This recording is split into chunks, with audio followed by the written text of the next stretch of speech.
ऐसा क्या बात है मोबाइल के भाई खेते पैसा तरह मड़ुआ का रोटी के बहुत कम लोग के मिलेला है। और बॉम्बे में मड़ुआ की रोटी मिलेला है। इंग्लिश में कहा नाचनी नाचनी। जिसके पास बीबी होगी वो ना मड़ुआ की रोटी खाएगा। पत्नियों का देखिए मेरी वाइफ ने कितना अच्छा मड़ुआ का बेरहीन बना के दिया है मेरे। अब रंजन चंदूर का जन्म है वीडियो बना में हार में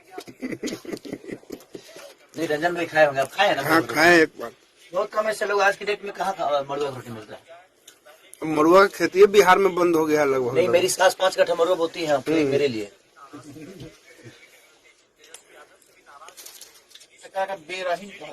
बेरहीन अब जिसके पास सास ससुर पति पत्नी बेटा बेटी होगा वो ना सब खाएगा ये। इसीलिए हर आदमी को शादी करके पत्नियों का कदर करना चाहिए।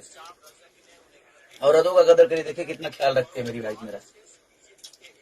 बेरहीन मिलेगा बेरहीन का नाम बेरहीन। इसीलिए जीवन में पत्नियों का बहुत योगदान होता है।